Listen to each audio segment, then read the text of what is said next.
ಶ್ರೀ ಪರಮಾತ್ಮನೇ ನಮಃ. ಶ್ರೀಮದ್ಭಗವದ್ಗೀತಾ ಅಥ ಷಷ್ಠೋऽಧ್ಯಾಯಃ. ಧ್ಯಾನಯೋಗಃ.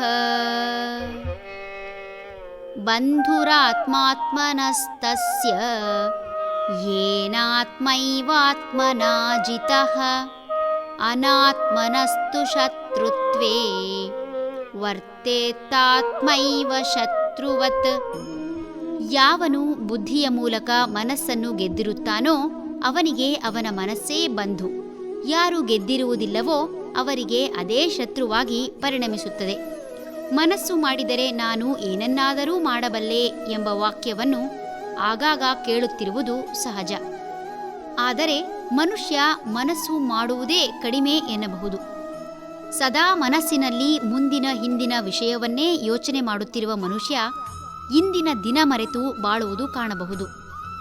ಎತ್ತಿನ ಗಾಡಿಯ ಮಾಲೀಕ ನೊಗ ಹಿಡಿದು ನಿಂತಾಗ ಎತ್ತುಗಳು ತಾವೇ ಕೊರಳೊಡ್ಡುವಂತೆ ಮನುಷ್ಯ ಕೂಡ ಸಂದರ್ಭ ಬಂದಾಗ ಆ ಸಂದರ್ಭಕ್ಕನುಗುಣವಾಗಿ ವರ್ತಿಸುವುದು, ಅಥವಾ ಆ ಸಂದರ್ಭದಲ್ಲಿ ಮಾಡಬೇಕಾದ ಕೆಲಸ ಇತರರಿಗಿಂತ ಹೇಳಿಸಿಕೊಳ್ಳದೆ ಜವಾಬ್ದಾರಿಯಿಂದ ಮಾಡುವುದನ್ನು ಕಾಣಬಹುದು.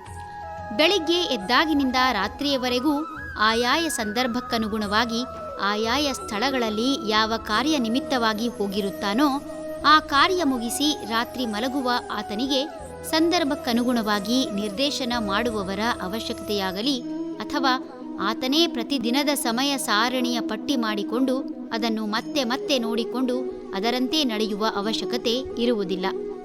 ಯಾರ ಬುದ್ಧಿ ಸ್ಥಿರವಾಗಿರುವುದೋ, ಯಾರಿಗೆ ತನ್ನ ಮೇಲೆ ನಂಬಿಕೆ ಇರುತ್ತದೆಯೋ ಅಂತಹವರು ಯಾವುದೇ ಗೊಂದಲವಿಲ್ಲದೆ, ಯಾವ ಸಂಕಲ್ಪವೂ ಇಲ್ಲದೆ, ತನ್ನ ಕಾರ್ಯ ಮನಸ್ಸಿನ ಮೇಲೆ ಯಾವುದೇ ಪರಿಣಾಮ ಬೀರದೆ ಆತನಿಗೆ ಅರಿವಿಲ್ಲದಂತೆಯೇ ನಡೆಯುತ್ತದೆ.